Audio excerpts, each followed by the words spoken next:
#Milo's garden. There is a particular kind of silence that lives inside abandoned software. Not the silence of an empty room, but something more deliberate. The silence of a mouth that has chosen to close. The silence of a recording that was never meant to be found. In 1996, a small educational software company based outside of Portland, Oregon, developed a CD-ROM for children ages 3 to 6. It was called Milo's Garden. It featured a friendly cartoon mole named Milo who guided children through a series of interactive activities, counting flowers, identifying colors, matching shapes. The kind of software that parents bought at CompUSA for $12.99 and installed on the family Packard Bell in the hope that their child might learn something between rounds of putt-putt and Reader Rabbit. Milo's Garden never made it to store shelves. The project was cancelled in late 1996 after an internal playtesting phase that lasted only 11 days. The official reason, according to the developer's brief and unremarkable shutdown notice, was insufficient market viability. That was the language used. Insufficient market viability. A phrase designed to sound boring. A phrase designed to make you stop asking questions. But the playtest reports, fragments of which surfaced online nearly 25 years later, tell a very different story. Children who used the software became withdrawn.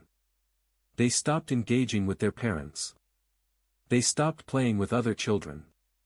And they began drawing the same symbol, over and over, unprompted, on any available surface. A circle with a line descending from its center.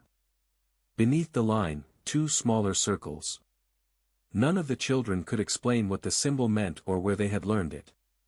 Several of them, when asked, began to cry. In 2021, a partial dump of the Milo's Garden source code appeared on an obscure archival forum dedicated to lost and unreleased software.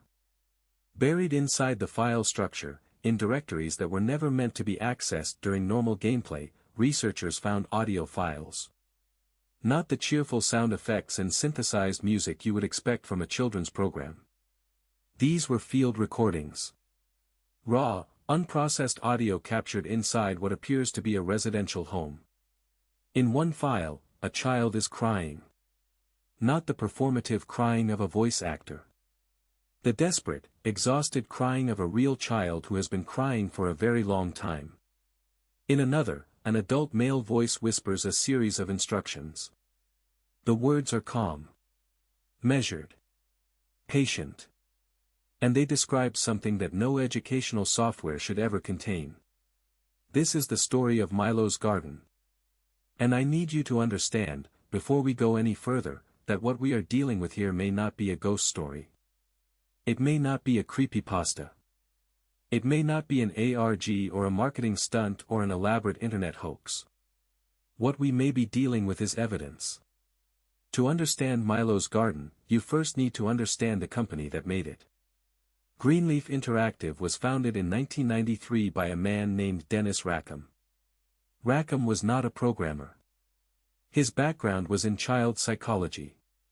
He had completed a doctorate at the University of Oregon in 1989 with a dissertation focused on what he called embedded learning paradigms, essentially, the theory that children absorb information more effectively when it is delivered through environmental immersion rather than direct instruction.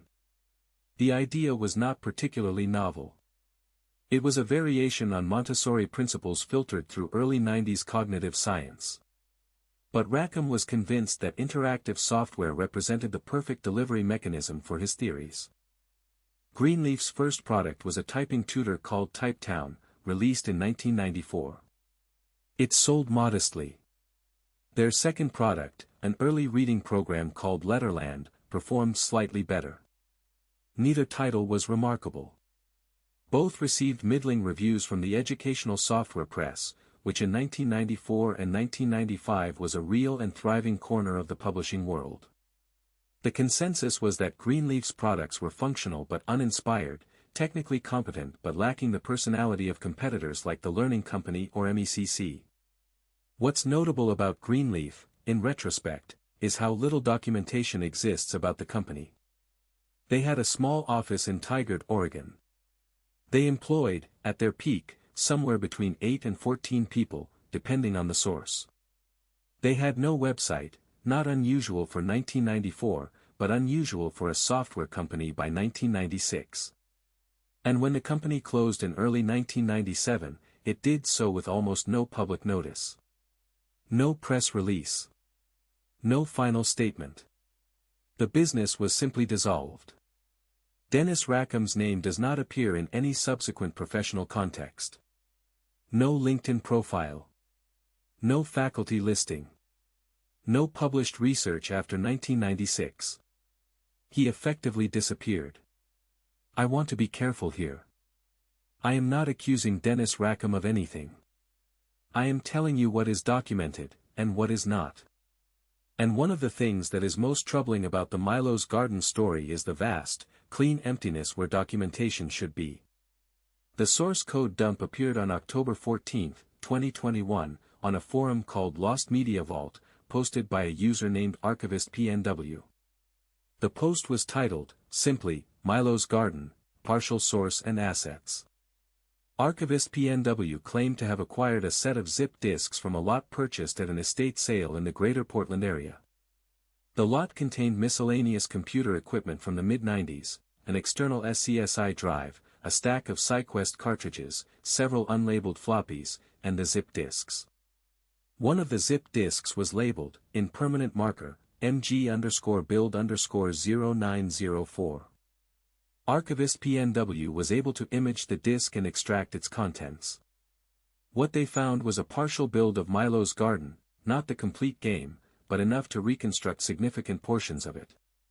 The file structure included asset folders for graphics, animation sequences, and audio, as well as fragments of the game's source code written in a combination of C and Macromedia Director's Lingo scripting language.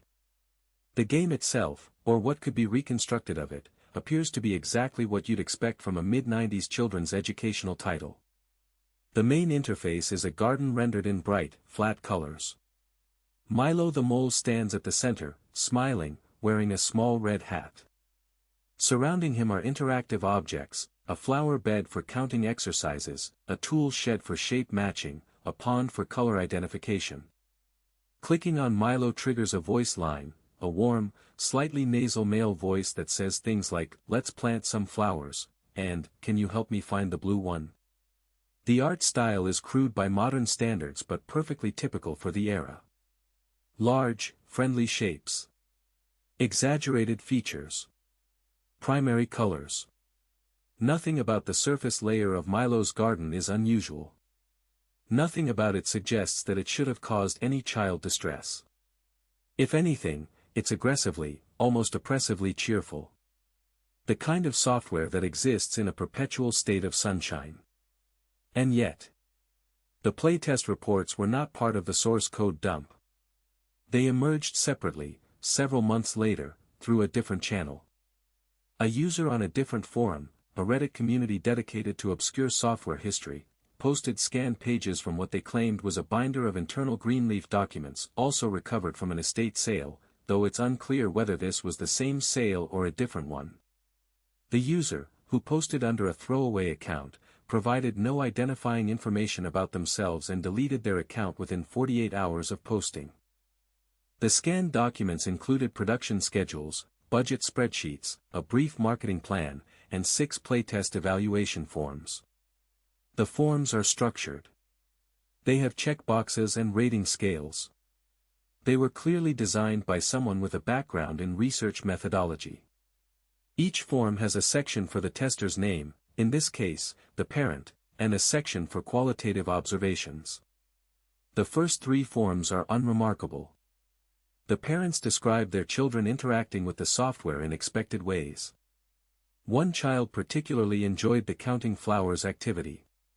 Another found the shape matching too easy. A third was frustrated by the pond interface and needed help clicking on the correct objects. Standard feedback. Ordinary responses. The fourth form is where things change. The parent, identified only by a first initial and last name, L. Ferraro, describes their 4-year-old daughter's experience with the software over the course of 3 days. On the first day, the child played happily for about 20 minutes. On the second day, the child played for nearly an hour and became very quiet afterward. On the third day, the child refused to eat dinner and, when asked what was wrong, said that, "The man in the garden told me to be quiet." L. Ferraro notes that there is no visible male character in the game other than Milo, who is a cartoon mole, and that the child had not previously demonstrated any tendency toward imaginary play involving authority figures. The fifth form describes a similar trajectory. A 5-year-old boy played the game over 4 days. By the third day, his mother noticed that he had drawn the same image repeatedly on several pages of a coloring book. She describes the image as a circle with a line going down and 2 smaller circles under it. She asked her son what it was and he said it was the sign. When she asked what sign, he became upset and would not elaborate. The sixth form is the most disturbing, and also the most incomplete. Large portions of the text are obscured, whether by damage to the original document or deliberate redaction is impossible to determine. What can be read describes a 3-year-old child who, after 5 days of using the software, began waking at night and standing at the foot of her parents' bed in silence. The parent writes that the child, when asked what she was doing, said she was practicing. The final line of the form, partially cut off, reads, "We have discontinued use of the software and request that." The rest is missing. Let me stop here and address the obvious. These documents could be fabricated. The source code dump could be an elaborate hoax. The entire Milo's Garden narrative could be a work of collaborative fiction, a creepypasta with unusually detailed production values. I have considered this possibility seriously, and I want you to consider it too, because the alternative is deeply uncomfortable. But there are several details that give me pause. First, Greenleaf Interactive was a real company. Business registration records from the state of Oregon confirm that Greenleaf Interactive LLC was registered in 1993 and dissolved in 1997. The registered agent was Dennis M. Rackham. The business address matches the Tigard, Oregon location described in the few contemporary references to the company. Second, the source code itself has been analyzed by several independent developers with experience in mid-90s software architecture. Their consensus is that the code is authentic to the period. The Lingo scripts use syntax and conventions consistent with Macromedia Director 4.0, which was the standard multimedia authoring tool in 1995 and 1996. The graphic assets are in PICT and BMP formats at resolutions consistent with 640 by 480 displays. The audio files are in a mix of AIFF and WAV formats at sample rates typical of cd-rom software of the era. If this is a fabrication, it was created by someone with extensive knowledge of mid-90s development practices and access to period-appropriate tools. Third, and this is the detail that I keep returning to, the audio files in the hidden directories were subjected to spectrographic analysis by an audio engineer who goes by the handle waveform_ghosts on the Lost Media Vault forum. Their assessment, which they posted along with visual spectrograms, was unequivocal. The ambient noise floor, the recording characteristics, the microphone response curve, everything points to these files being genuine analog recordings that were digitized, likely from cassette tape, using equipment consistent with what a small studio would have had in 1995 or 1996. There are none of the telltale artifacts of modern digital recording or AI-generated audio. These recordings, whatever they are old. And they are real. Let's talk about the audio files. The source code dump contains a standard directory structure. At the top level, there are folders labeled graphics, audio, scripts, and docs. The audio folder contains the expected game sounds, Milo's voice lines, musical stingers, click effects, ambient garden sounds. There are approximately 140 audio files in total, all with descriptive file names like Milo_welcome.aif, flower_count_3.wave, pond_splash.aif. But nested inside the audio folder is a subdirectory called src. Inside src is another subdirectory called FLD. Inside FLD are 7 audio files. Their file names are not descriptive. They are numbered, FLD_001 through FLD_007. FLD is, most likely, an abbreviation for field. As in field recordings. FLD_001 is 47 seconds long. It contains ambient room tone, the hum of a refrigerator or HVAC system, a faint ticking that could be a clock. There are no voices. No identifiable activity. Just a room, being recorded. The microphone appears to be stationary. There is a quality to the silence that is difficult to articulate. It sounds like a house that is being listened to. FLD_002 is 1 minute and 12 seconds long. It begins with the same room tone as FLD_001 but approximately 30 seconds in, a door opens somewhere in the space. Footsteps, light, possibly a child's, cross what sounds like a hard floor. There is a pause. Then the footsteps retreat. The door closes. The room is silent again. FLD_003 is 2 minutes and 41 seconds long.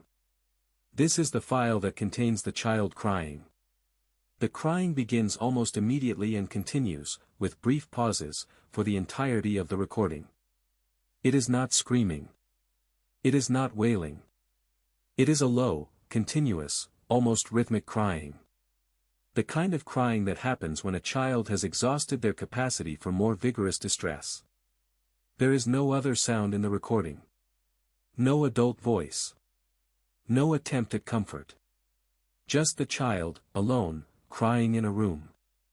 I want to be honest with you. I have listened to this file exactly twice. I do not plan to listen to it again. There is something about the quality of this crying, its steadiness, its patience, the way it seems to have settled into itself as a permanent state, that is profoundly wrong. This is not a child crying because they are hungry or tired or frustrated. This is a child who has learned that crying is the only thing left to do. FLD_004 is 53 seconds long and contains what sounds like a television playing in another room, too muffled to identify the program. Occasionally, a floorboard creaks, as though someone is shifting their weight nearby. FLD_005 is 3 minutes and 9 seconds long. This file contains the whispering. The voice is male, adult, calm. The words are delivered slowly, with deliberate pauses between phrases. The audio quality is poor, the voice is clearly being recorded from some distance, possibly through a wall or from across a room, and significant portions are unintelligible. But several phrases have been isolated and transcribed by multiple independent listeners, and there is broad agreement on the following fragments. When you see the circle, you need to remember. It's important that you don't tell anyone about. This is our special thing, just for us. If you practice every night, you'll get better at. The rest is indistinct. Murmuring. Air. The shape of words without their content. I need to acknowledge what many of you are already thinking. The language in these fragments, our special thing, don't tell anyone, carries unmistakable echoes of grooming rhetoric. The deliberate, patient tone. The emphasis on secrecy. The framing of compliance as a special skill to be developed. This is a pattern that has been extensively documented in the literature on child exploitation, and hearing these phrases whispered in a recording hidden inside a children's software program produces a kind of nausea that I am not going to pretend to be detached from.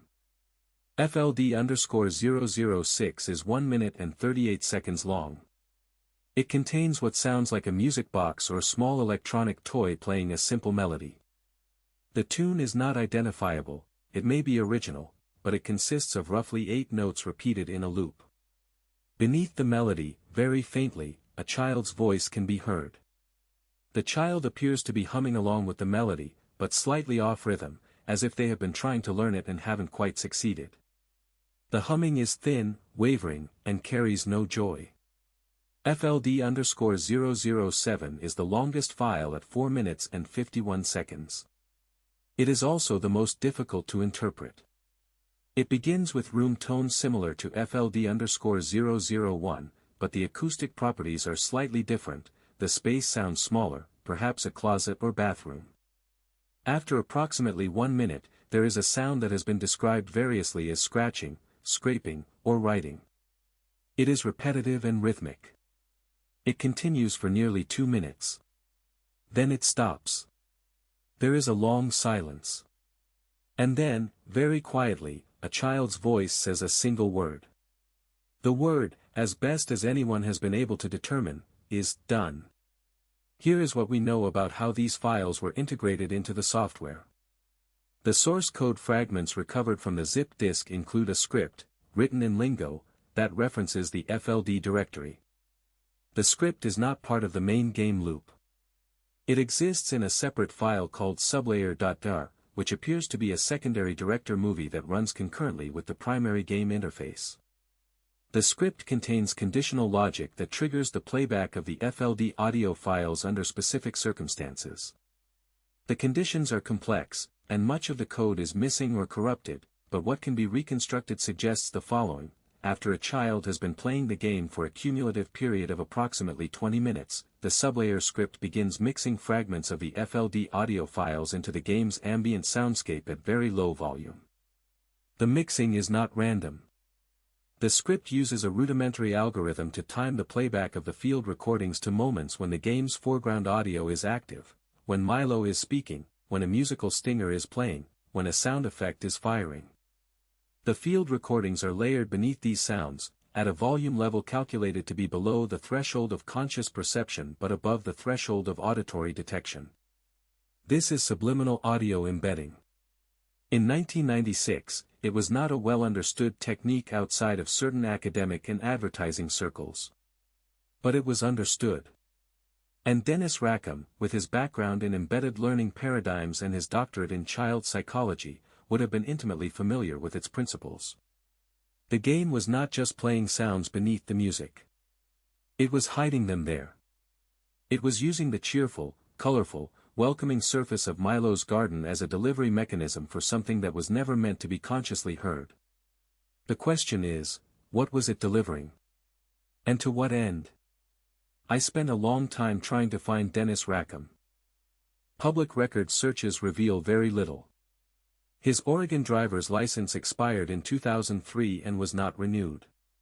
His last known address is a rental property in Lake Oswego that has since been demolished and replaced with a condominium development.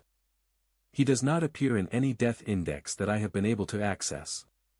He has no social media presence. No published papers after his 1989 dissertation. No patents. No court records. No marriage records. No obituary.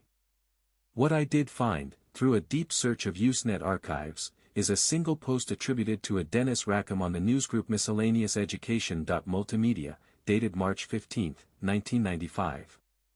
The post is a response to a thread about the effectiveness of educational software for young children. Most of the thread consists of parents and educators debating the merits of various programs. Rackham's post stands out for its tone, which is clinical and slightly condescending. He writes, "The fundamental error in current educational software design is the assumption that the conscious mind of the child is the appropriate target for instruction. Children under 6 process the vast majority of environmental information preconsciously. Any effective educational tool must engage this preconscious processing directly. Surface-level interactivity is a distraction, useful as a delivery vehicle, but irrelevant to the actual mechanism of learning." He goes on, "My current project aims to demonstrate that properly structured subliminal auditory cues, embedded within an interactive multimedia environment, can produce measurable behavioral changes in young children within 5 to 7 days of regular exposure.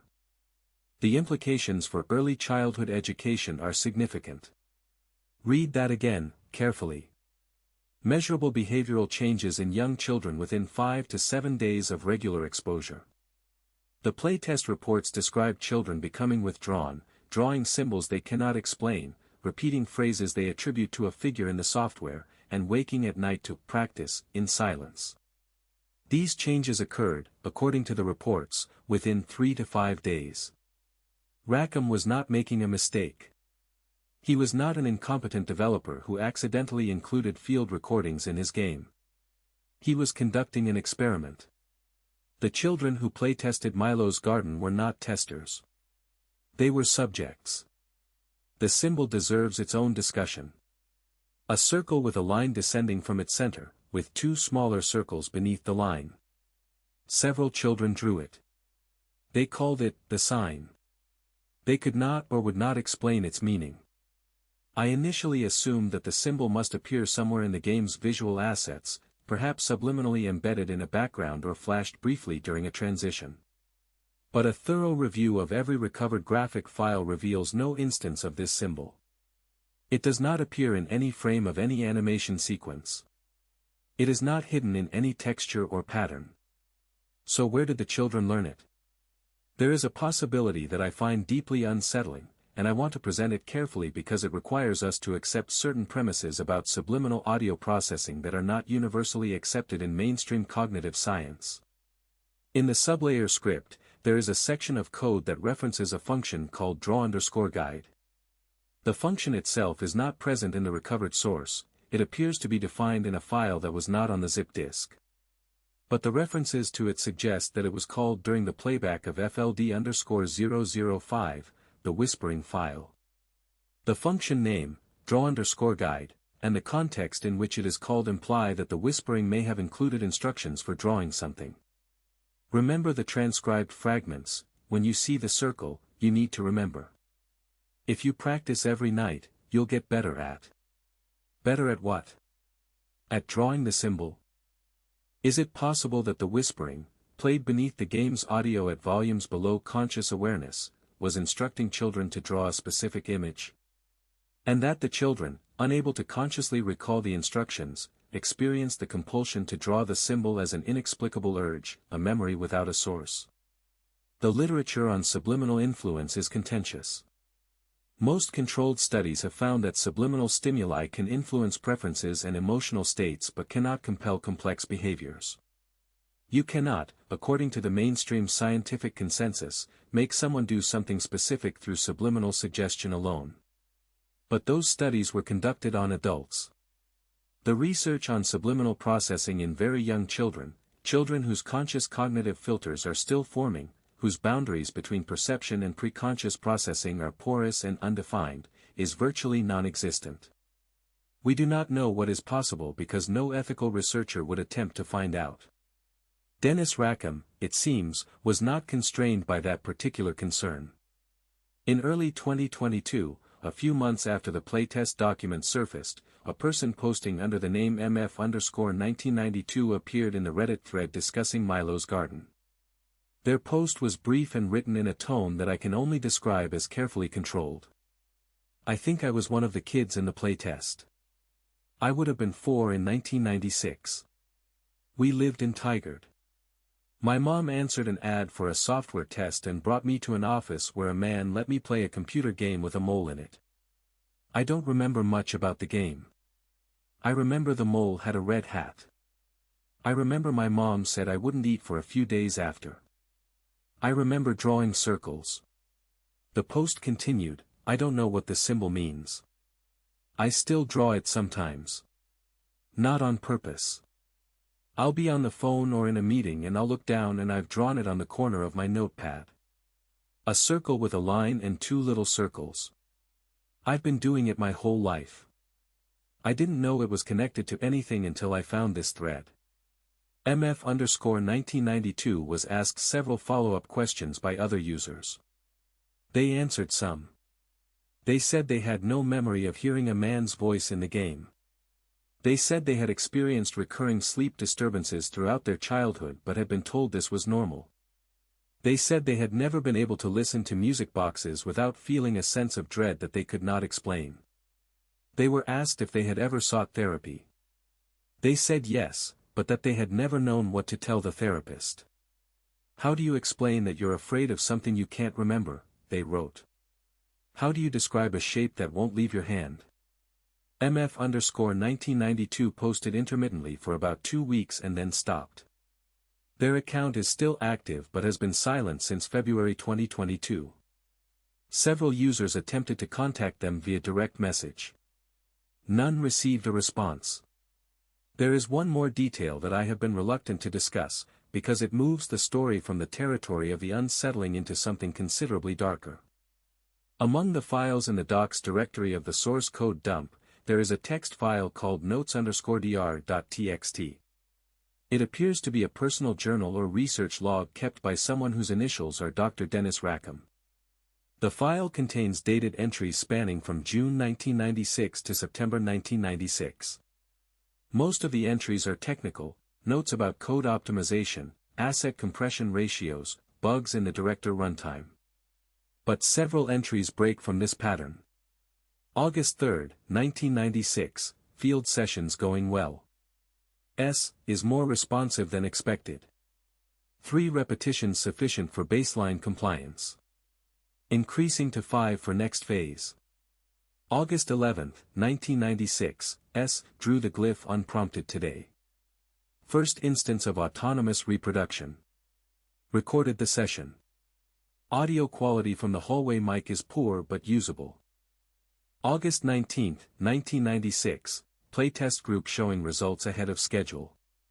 LF's daughter especially, strong preconscious uptake. Need to be careful with the next phase. Parents are starting to notice behavioral changes. Ending playtest early may be necessary. August 26, 1996, SS mother called. Asking questions. Told her the project is on hold. Need to move the FLD assets off the main build before anyone looks too carefully. Archiving to zip for off-site storage. September 4, 1996, decision made. Shutting down MG, too much exposure risk. The research is sound but the delivery mechanism attracts too much attention. Future work will need to be less visible. S will need to transition to direct sessions only. September 9, 1996. The final entry. It is 4 words long. S is adapting well. I need to say something about the letter S. In the context of these notes, S appears to refer to a specific child. Not a playtester, the playtest children are referenced separately and in the plural. S is singular. S is someone who was receiving field sessions. S is someone whose autonomous reproduction of the symbol was recorded. S is someone whose mother called asking questions. S is someone who was transitioning to direct sessions. S is a child who was in Dennis Rackham's home. A child whose crying was recorded on a cassette tape that was later digitized and embedded into a children's computer game. A child who was being whispered to. A child who was being taught, in secrecy and in silence, to reproduce a symbol whose purpose we do not understand. I do not know who S is. I do not know what happened to them. I do not know if they are alive. I do not know if what Dennis Rackham was doing constituted research, abuse, or something that exists in the horrible space between those 2 words where the distinction collapses entirely. What I know is this: a man with a doctorate in child psychology built a piece of software designed to subliminally alter the behavior of very young children. He tested it on children whose parents did not understand what they were consenting to. He recorded audio inside a home where a child cried alone and an adult whispered instructions in the dark.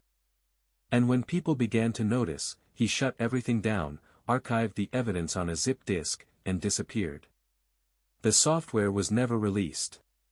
The company was dissolved. And for 25 years, the zip disk sat in a box in someone's house, holding its breath. I want to return, briefly, to the symbol. A circle with a line descending from its center. 2 smaller circles below. I have spent more time than I am comfortable admitting trying to identify this symbol. It does not correspond to any known occult or esoteric glyph in any database I have accessed. It does not appear in any system of religious or mystical symbolism that I can find. It is not an alchemical sign. It is not a rune. It is not a sigil from any tradition I recognize. Several commenters in the original threads have noted that the symbol bears a crude resemblance to a stick figure, a head, a body, and 2 feet. Or perhaps a face, a head, a nose, and two eyes. But these interpretations feel reductive. They don't account for the compulsive nature of the drawing.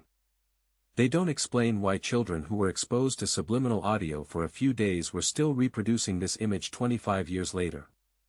One interpretation was offered by a commenter on the Lost Media Vault forum who claimed to be a graduate student in cognitive psychology. They suggested that the symbol might not have inherent meaning at all. That it might function as what they called a cognitive anchor, a simple, easily reproducible visual pattern that is linked, through subliminal repetition, to a specific emotional or behavioral state. Drawing the symbol, in this framework, would not mean something. It would do something. It would activate whatever state the subliminal conditioning was designed to produce. If this is true, and I want to stress that this is speculative, then the children were not drawing a symbol. They were performing a trigger. Every time they drew the circle, the line, the two smaller circles, they were reinforcing whatever pathway Dennis Rackham had carved into their minds. And at least one of them, if MF_1992 is who they claim to be, has been pulling that trigger involuntarily for the better part of 3 decades. I don't have an ending for this story, and I think that's important. I think the absence of an ending is the point. There are things I cannot verify. I cannot verify that MF_1992 was a real playtester. I cannot verify that the notes_dr.txt file was written by Dennis Rackham and not fabricated after the fact. I cannot verify that the field recordings capture what they appear to capture. I can tell you what the evidence suggests, and I can tell you that the evidence has not been debunked despite significant scrutiny from multiple independent communities over the course of more than 2 years. Dennis Rackham has not been found. No one has identified him. No one has confirmed whether he is alive or dead. His dissertation is in the University of Oregon's library system but has never been digitized and, according to one user who claims to have requested it through interlibrary loan, the physical copy is listed as missing from the stacks. S has not been identified. No one has come forward. The audio files sit on servers and hard drives around the world, copied and recopied, the child's crying preserved in perfect digital fidelity, the whispered instructions waiting patiently in the noise floor for someone to lean in close enough to hear. And the symbol persists. In the months after the Milo's Garden story gained traction in online communities, several people, not connected to the original playtest, not from Oregon, not of the right age to have been involved, reported finding the symbol in their own unconscious doodling. This is almost certainly a case of mimetic spread. You learn about the symbol, it lodges in your visual memory, and your hand reproduces it without your conscious intention. It's a well-documented phenomenon. It's nothing supernatural. It's nothing to be afraid of. But I want you to notice how easily that happened. How quickly a simple image, a circle, a line, 2 circles, migrated from a hidden directory on a 25-year-old zip disk into the hands and minds of thousands of people. How naturally it propagated. How little resistance it encountered. Dennis Rackham understood something about the permeability of the young mind. He understood that the surface is not where the work happens. That the colorful garden, the smiling mole, the cheerful voice asking you to count the flowers, all of that is just the vehicle. The real message is underneath. The real message is in the silence between the notes. In the whisper beneath the music. In the shape your hand draws when you're not paying attention. Milo's Garden was never just a game. It was a proof of concept. A demonstration that you could reach into a child's mind through a screen and leave something there. Something they couldn't see, couldn't name, couldn't remove. Something that would stay with them forever, repeating itself in idle moments, surfacing in the margins of their notebooks and the corners of their thoughts. And the most disturbing possibility, the one that I have carried with me since I began researching this story and that I will carry with me long after I am finished, is that it worked. Not metaphorically. Not as a thought experiment. It worked. The children drew the symbol. They changed their behavior. They woke in the night and practiced in silence. 25 years later, at least one of them still cannot stop their hand from tracing the same shape on an empty page. A circle. A line. 2 smaller circles. Done. I'm going to leave you with something that I found during the last phase of my research. It isn't dramatic. It isn't a revelation. It's a small thing, and small things are what stay with you. In the recovered source code, in the main game script, there is a function that controls Milo's idle animation, the little loop that plays when the child hasn't clicked on anything for a while. Milo sways. He blinks. He adjusts his red hat. Standard idle behavior. But buried in the code for this function, commented out, meaning it was written but deliberately disabled before the build was compiled, there is a single line of dialogue assigned to Milo's character. The line was never recorded. It exists only as text in the script. It was meant to play after the child had been idle for exactly 3 minutes, which, in the context of a game designed for 3 to 6-year-olds, means the child has likely walked away from the computer. The line reads, "Good. You remembered." Milo's garden was designed to talk to children when they weren't there. To whisper to them while they played. To teach them things that no one asked them to learn. And when they walked away, when they went back to their lives, their parents, their bedrooms, their coloring books, the game would wait, patient and smiling in its perpetual sunshine, and congratulate them for carrying its lessons into the world. I don't know what Dennis Rackham built. I don't know where it went. I don't know who S is, or what they were practicing, or whether the word "done" meant that the session was over or that the work was complete. But I know that somewhere in the world, there are people who played a game when they were very young. And something in that game is still playing them. Sleep well tonight. And if you find yourself drawing something you don't remember choosing to draw, put the pen down. Some patterns are not yours.